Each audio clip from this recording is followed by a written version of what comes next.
Hello दोस्तों, आप सभी लोगों का स्वागत है विजडम हब स्टडी पर। मैं आप लोगों के लिए एक नया सीरीज स्टार्ट कर रहा हूं जिसका नाम है UPSC 2020 prelims current affair fact series. इसमें हम क्या करेंगे, इसमें हम कवर करेंगे जो भी करंट अफेयर में जो फैक्ट आया करते हैं उससे संबंधित चीज़ों को हम यहाँ पर पढ़ने की कोशिश करेंगे। उसमें हम समसामयिक खबर जो रहता है उसको देखेंगे, खबर जो रहता है जो महत्वपूर्ण होता है उसका हम एनालिसिस करेंगे, फिर खबर जो रहते हैं फैक्ट रहते हैं उस फैक्ट को हम समझने की कोशिश करेंगे। ऐसे बहुत सारे रिपोर्ट आते हैं जिनके माध्यम से डाटा दिखाई जाती है किसी रिपोर्ट को लेकर के, तो उस रिपोर्ट की जो डाटागिरी होती है उसको हम समझने की कोशिश करेंगे। पर्यावरण से संबंधित जो भी आधिकारिक बयान रिपोर्ट पब्लिश होती है उसके डेटा को हम देखेंगे। अर्थव्यवस्था से संबंधित जो भी डेटा आया करता है ऐसे प्रीलिम्स में जो महत्वपूर्ण रहेगा उसको हम समझने की कोशिश करेंगे। और इसके बाद फिर हम देखेंगे आंतरिक सुरक्षा व बाह्य सुरक्षा से संबंधित जो भी महत्वपूर्ण तथ्य आते हैं न्यूज़, नेशनल मीडिया में, न्यूज़ में, इवन जो पार्लियामेंट में डिस्कशन होता है वो सारे हम आंतरिक बाह्य सुरक्षा से संबंधित जो भी महत्वपूर्ण तथ्य होंगे उसको हम समझने की कोशिश करेंगे। तो आप लोगों को क्या करना है, आप लोगों को बस इस वीडियोज़ को ध्यानपूर्वक सुनना है, समझना है और याद करना है बार बार, ताकि आपको ये सारे फैक्ट अच्छे तरीके से याद हो जाएँ। तो चलिए दोस्तों, अब हम स्टार्ट करते हैं हमारा यूपीएससी 2020 के लिए सीरीज़। तो इसमें हम क्या देखेंगे, इसमें हम देखेंगे सीएबी मतलब सिटीजनशिप अमेंडमेंट बिल के तहत जो दो शब्द न्यूज़ में थे, असम समझौता और इनर लाइन परमिट, वो क्या है। फिर इनर लाइन परमिट के क्या रोल हैं, क्या इसके इफ़ेक्ट हैं, ये हम समझने की कोशिश करेंगे। फिर असम समझौता क्या है, कब हुआ, किन के बीच में हुआ, कट ऑफ डेट को लेकर के क्या विरोध है, पहले क्या था और अभी क्या कर दिया गया है, इसे भी हम समझने की कोशिश करेंगे। फिर नागरिकता संशोधन विधेयक बिल जो है, इससे इसका क्या संबंध है, सीधा क्या सरोकार है इसका, ये भी हम समझने की कोशिश करेंगे। तो चलिए हम एक एक करके देखते हैं। तो सीएबी जो है, जिसे हम सिटीजनशिप अमेंडमेंट बिल कह रहे हैं, असम समझौता और इनर लाइन परमिट में इसका क्या रोल है। तो इसमें कुछ स्टेटमेंट है जो कि गृह मंत्री अमित शाह के द्वारा दिए गए हैं, ये मैं इसको यथावत रखने की कोशिश करूंगा। तो केंद्रीय गृह मंत्री अमित शाह ने नागरिकता संशोधन विधेयक बिल पेश करते समय 9 दिसंबर 2019 को लोकसभा में कहा था कि पूर्वोत्तर राज्य मणिपुर को इनर लाइन परमिट में शामिल किया जाएगा।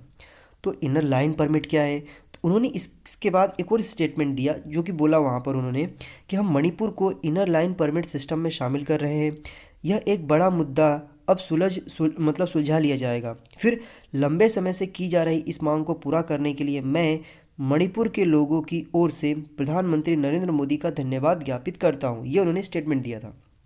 फिर विधेयक पर चर्चा करते हुए अमित शाह ने यह भी कहा था कि हम पूर्वोत्तर के लोग हैं, उनकी सामाजिक, भाषाई और सांस्कृतिक पहचान कायम करने के लिए प्रतिबद्ध है, ये स्टेटमेंट उन्होंने दिया था। तो इसका क्या मतलब हुआ, क्यों इनर लाइन परमिट न्यूज़ में है। तो देखिए इनर लाइन परमिट का मतलब क्या होता है। तो देखिए इनर लाइन परमिट एक प्रकार का दस्तावेज होता है जिसे भारत सरकार अपने नागरिकों के लिए जारी करती है ताकि वो किसी संरक्षित क्षेत्र में निर्धारित अवधि के लिए यात्रा कर सके। इसका क्या मतलब हुआ, तो देखिए जो पूर्वोत्तर राज्य है वो अभी भी बहुत सारे ऐसे क्षेत्र हैं जो कि रेस्ट्रिक्टेड हैं और प्रोटेक्टेड एरिया है, तो वहाँ पर सभी लोगों को जाने की परमिशन नहीं है। यदि आप जाना चाहते हैं तो आपको बाकायदा एक सर्टेन टाइम के लिए वहाँ पे भारत सरकार से आपको परमिशन लेनी होगी और इसके बाद आप जा कर के वहाँ पर अपने काम कर सकते हैं। तो ये क्या है, तो देखिए ये जो है ना, ये आज से नया नया नहीं है। इसका ये जो इनर लाइन परमिट है ये ब्रिटेन सरकार थी उसके समय से ही चला आ रहा था। तो देखिए क्या हुआ कि पूर्वोत्तर के राज्यों में इनर लाइन परमिट कोई नया शब्द नहीं रहा है हमेशा से। अंग्रेजों के शासनकाल में भी सुरक्षा उपायों और स्थानीय जो जाति समूह के संरक्षण के लिए 1873 के रेगुलेशन में जो ये कानून है इसको मतलब प्रस्तावित किया गया था, जैसे कि आप देख रहे हैं यहाँ पर। तो क्या हुआ था कि औपनिवेशिक भारत में लगभग 1900 नहीं 1873 के Bengal eastern frontier regulation act में ब्रितानी राज्यों को ध्यान में रख करके ये कानून बनाया गया था, जिसे आज़ादी के बाद भी भारत के कुछ राज्यों में छोटे मोटे बदलावों के साथ भी इसे जारी रखा गया। तो आप देखते हैं यहाँ पर इसमें पूर्वोत्तर के जो राज्य हैं जिसमें से अरुणाचल प्रदेश है, असम है, मेघालय है, त्रिपुरा है, मिजोरम है, मणिपुर है और नागालैंड है। तो ये जो राज्य देख रहे हैं यहाँ पर सेवन सिस्टर्स, यहाँ पर ये जो कानून है ये चला आ रहा था। फिर फिलहाल पूर्वोत्तर के जो राज्य हैं उसमें उन राज्यों में इनर लाइन परमिट लागू नहीं है, कुछ राज्यों को छोड़ करके, जिसमें से असम, त्रिपुरा, मेघालय ये शामिल है, इसमें इनर लाइन परमिट लागू नहीं है। मतलब यहाँ पे कोई ज़रूरी नहीं है कि आपको सरकार से परमिशन लेकर ही जाना होगा। हालांकि जो पूर्वोत्तर के राज्य हैं इस इनर लाइन परमिट का हमेशा से इसकी मांग करते रहे हैं और इसकी आवाज़ उठाते रहे हैं, लेकिन इनको इस तरीके का जो स्पेशल प्रावधान है वो नहीं मिला है।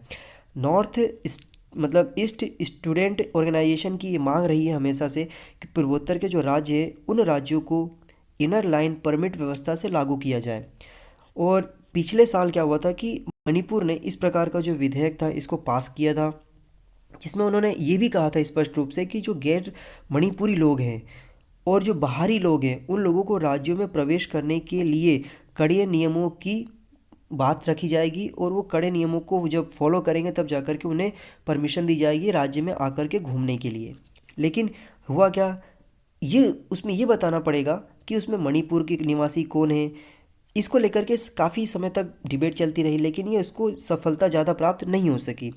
फिर यहाँ पे क्या हुआ कि इन सब चीज़ों को लेकर के बात क्यों हुआ, तो देखिए क्या हुआ कि 1971 में जब पूर्वी पाकिस्तान मतलब आज का जो बांग्लादेश है वहाँ से बहुत सारे शरणार्थी पूर्वोत्तर के राज्यों में आने लग गए थे, जिससे क्या हुआ कि वहाँ पे जो लोग भाग करके आए थे तो पूर्वोत्तर के जो राज्य थे भारत के उनमें एक सिक्योर की भावना पैदा हो गई। उन्हें एक डर लगने लगा कि जब लोग आएंगे भारत में मतलब उनके क्षेत्र में रहेंगे तो वहाँ के जो रिसोर्सेस है उनको बाकायदा कंज्यूम करेंगे, यूज़ करेंगे।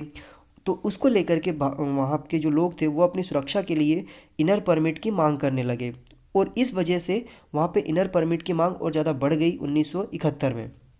फिर यहाँ पे एक और बात मेंशन किया गया था गृह मंत्री यहाँ पर अमित शाह के द्वारा कि छठवीं अनुसूची। तो देखिए नागरिकता संशोधन विधेयक जो है उसकी पृष्ठभूमि में इनर लाइन परमिट के साथ भारतीय संविधान की छठवीं अनुसूची का भी जिक्र हुआ है।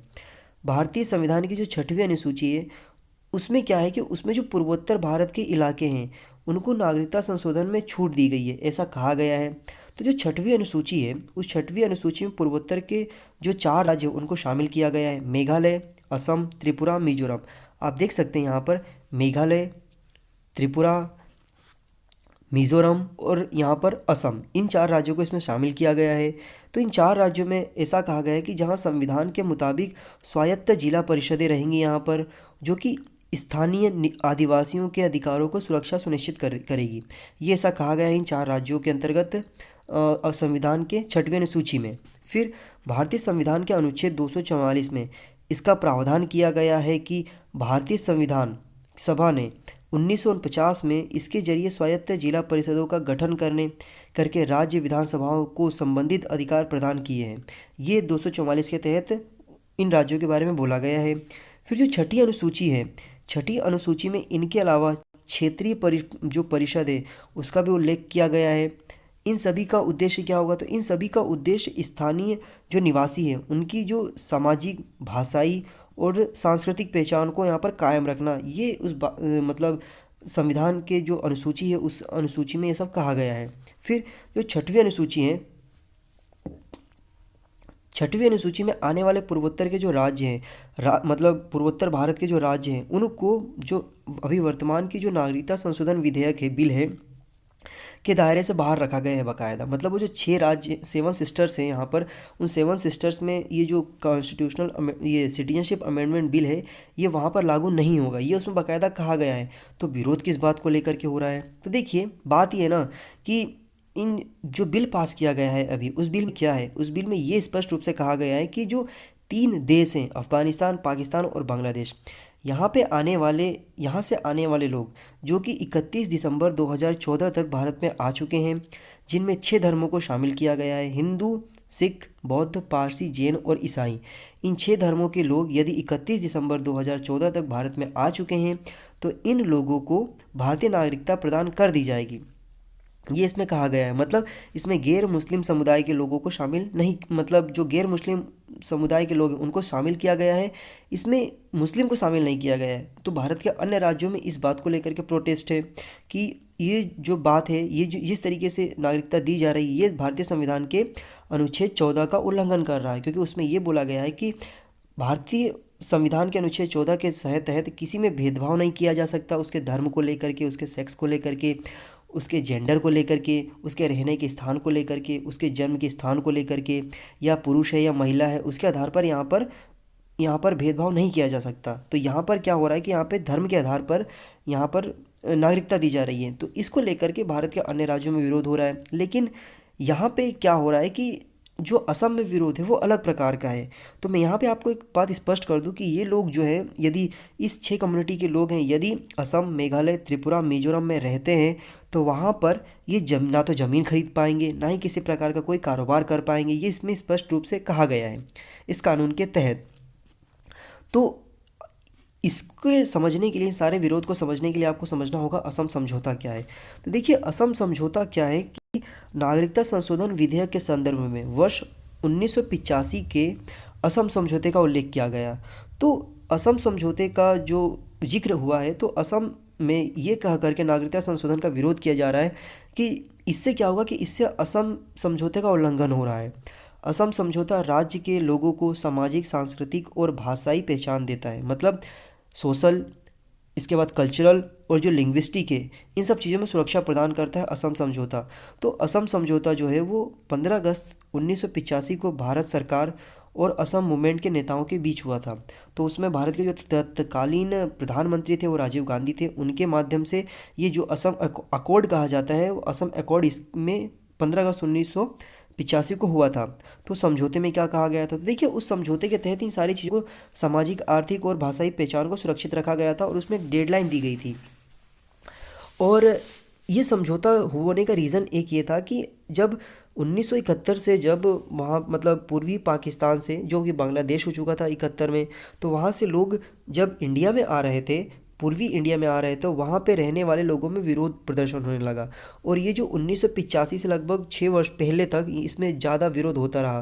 तो जो विरोध है, ये 1979 तक विरोध स्टार्ट बहुत चरम सीमा पर पहुंच चुका था, जिसको लेकर के 1979 में ऑल असम स्टूडेंट यूनियन ने एक कह सकते हैं कि डिमांड करी थी। डिमांड में ये कहा गया था कि जो वहाँ पे अप्रवासी भारतीय हैं, मतलब ये जो अवैध अप्रवासी लोग हैं, उनको असम से बाहर किया जाए, या इवन जो नॉर्थ स्टेट है वहाँ से उसे बाहर किया जाए, ये उसमें बोला गया था, ये जो ईस्ट पूर्वोत्तर राज्य है वहाँ से। तो उसमें लेकर के जो वर्तमान में जो बिल है, उस बिल में एक जो डेट दी गई है, उस डेट को लेकर के असम में विरोध है। असम में विरोध होने का बस एक रीज़न है, वो डेट। तो देखिए वो डेट क्या है, तो असम समझौते के मुताबिक जो प्रवासी हैं उनको वैधता प्रदान करने के लिए जो तारीख थी, वो थी 25 मार्च 1971। मतलब 25 मार्च 1971 तक जो लोग पूर्वी मतलब पाकिस्तान उस समय के, या फिर हम कह सकते हैं कि बांग्लादेश से जो लोग 25 मार्च 2000 नहीं 1971 तक भारत में आ चुके थे, उन लोगों को नागरिकता दी जाए, ये उसमें कहा गया है। लेकिन जो वर्तमान में जो डेट है, वो उसको कन्फ्लिक्ट पैदा कर रहा है। वो क्या कर रहा है, जो वर्तमान में जो सीएबी में जो डेट रखा गया है, वो ये रखा गया है कि जो 31 दिसंबर 2014 तक जो लोग आ चुके हैं, उन लोगों को नागरिकता दे दी जाए, ये बोल रहा है वर्तमान का सीएबी। तो इस बात को लेकर के असम में विरोध हो रहा है। फिर यहाँ पर क्या हो रहा है कि एक और डर है असम के लोगों को, उनका डर ये है कि इससे उन लोगों को भी नागरिकता मिल जाएगी असम में, जो कि एनआरसी से बाहर हो गए थे। क्योंकि एनआरसी का जो डेट है, ये जो 31 दिसंबर 2014 है, उसके तहत उन लोगों को नागरिकता मिल जाएगी। लेकिन जो असम अकॉर्ड है, उसके तहत ये बोला गया है कि 25 मार्च 1971 के तहत नागरिकता दी जाएगी। तो ये उसका पूरा का पूरा वायलेशन कर रहा है, इसलिए वहाँ पर विरोध है। फिर ये उसमें रखा गया है कि जो, लेकिन उसमें ये मतलब असम समझौते में ये भी था कि चाहे वो हिंदू हो, मुस्लिम हो, या किसी अन्य धर्म को मानने वाला हो, उन सभी को 25 मार्च 1971 के बाद दाखिला नहीं दिया जाएगा ऐसे नागरिकता के लिए। ये असम समझौते में कहा गया है, जो कि वर्तमान का डेट, जो कि मैं बता चुका हूँ, 31 दिसंबर 2014 कर रहा है। तो इतनी सारी विरोधाभासी होने के कारण ही इस पूरे के पूरे बिल का विरोध किया जा रहा है पूरे असम में। तो असम में विरोध करने का रीज़न आपको स्पष्ट हो चुका होगा क्यों किया जा रहा है। और अन्य राज्यों में मैंने बताया कि वहाँ पर ऐसे रिलीजियस कंसेंट मतलब कंसेप्ट को देख करके विरोध किया जा रहा है। इन सब के बीच जो नागरिकता संशोधन विधेयक बिल है वो पास हो चुका है। आपको पता होगा कि 9 दिसंबर को ये लोकसभा में पास हो गया था बहुमत के साथ, 311 वोट मिले थे। और जो राज्यसभा में ये 11 दिसंबर 2019 को पास हो चुका है, तो राज्यसभा में इसे 125 वोट मिले थे। इस प्रकार से ये राज्यसभा लोकसभा दोनों से पास हो चुका है बिल। और इसके विरोध में बहुत ज़्यादा प्रॉब्लम्स हो रही है। इवन पूर्वोत्तर के राज्यों में कर्फ्यू लगा दिया गया है, और इसके साथ साथ वहाँ पर इंटरनेट को भी बंद कर दिया गया है। तो ये सारी की सारी सिचुएशन है, और ये बिल जो है ये कानून बन जाएगा जब यहाँ पर इस बिल पर राष्ट्रपति के साइन हो जाएंगे। फिर भी एक ऑप्शन बचता है, इसकी वैलिडिटी को चेक किया जाएगा। वैलिडिटी चेक करने का अधिकार किसके पास है, तो वो सुप्रीम कोर्ट के पास है। यदि सुप्रीम कोर्ट इसको पूरा वैलिड मानती है तो ठीक है, यदि नहीं मानती है तो इसको बाकायदा कैंसिल, नल एंड वॉइड किया जा सकता है। तो आई होप, हमें उम्मीद होनी चाहिए कि जो हमारा कंट्री है वो एकदम पीस रहे, शांत रहे और समृद्धि करे। तो ये इन सभी बातों आशाओं के साथ मैंने ये जो टॉपिक है इसको यहाँ पे कंप्लीट करता हूँ। आई होप, मुझे उम्मीद है कि मैंने जो भी इसमें टॉपिक महत्वपूर्ण डिस्कशन की है आप लोगों को अच्छे से समझ में आया होगा। और इसी प्रकार के जो अन्य वीडियोस है वो मैं डेली प्रतिदिन शाम को 7 बजे से 7:30 बजे के बीच में एक महत्वपूर्ण वीडियो आप लोगों के लिए अपलोड करता हूँ। आप लोगों के लिए एक मैसेज है। दोस्तों, मैं अनअकैडमी पर पढ़ाता भी हूँ। अनअकैडमी पर मेरे कोर्सेज अवेलेबल हैं जो कि डिज़ाइन किए गए हैं मेरे द्वारा। 29 कोर्सेज डिज़ाइन किए गए हैं, 300 से ज़्यादा वीडियोस अवेलेबल है, अपने जाकर के देख सकते हैं। इसके साथ ही यदि आप अनअकैडमी कोई भी प्लस कोर्सेज परचेस करना चाहते हैं तो आप मेरा कोड यूज़ करिए IMMonki28। आप यहाँ पर 10% का डिस्काउंट अवेल कर सकते हैं ऑन एवरी प्लस कोर्सेज। आप यहाँ पर देख सकते हैं जो मेरे कोर्सेज डिज़ाइन किए गए हैं, ये सारे कोर्सेज करंट अफेयर के हैं, स्पोर्ट्स के हैं, हिस्ट्री के माइनर MCQ हैं, अवार्ड से संबंधित हैं, गवर्नमेंट स्कीम्स हैं, पॉलिटिकल के जो भी यहाँ पर इशू होते हैं वो है, इंटरनेशनल रिलेशंस हैं, इंटरनेशनल बाउंड्रीज़ हैं। फिर इसके बाद यहाँ पर आप देखेंगे डिफेंस, साइंस, टेक्नोलॉजी, वो हैं जितने भी यहाँ पर इंडाइसेस रिपोर्ट आती है उन सब की इन्फॉर्मेशन यहाँ पर दी गई। ये सारे कोर्सेज डिज़ाइन किए हुए मेरे द्वारा।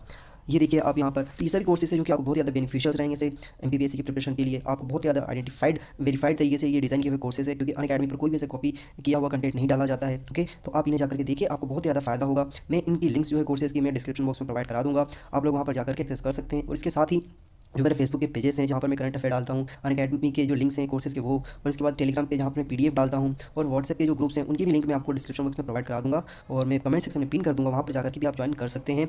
और इसके साथ आप लोगों से एक रिक्वेस्ट ये है कि जो हमारा चैनल है विजडम हब स्टडी, आप इसे सब्सक्राइब करिए, लाइक करिए, शेयर करिए, कमेंट करिए, और जो भी आपके डाउट्स होते हैं वो हमें कमेंट सेक्शन में बताइए। हम कोशिश करेंगे कि वो सारे सवालों के जवाब आपको हम 24 घंटों में दे सकें। और इस प्रकार के अन्य जो वीडियोस हैं वो आपको इसी चैनल पर मिल जाया करेंगी, तो आप बेल आइकन बटन दबा दीजिएगा ताकि आपके सामने जब भी हम अपलोड करें वीडियोज़ तो आपको नोटिफिकेशन आ जाए और आप उसे देख लें। So thank you so much for watching this video. Have a good day. जय हिंद, जय भारत।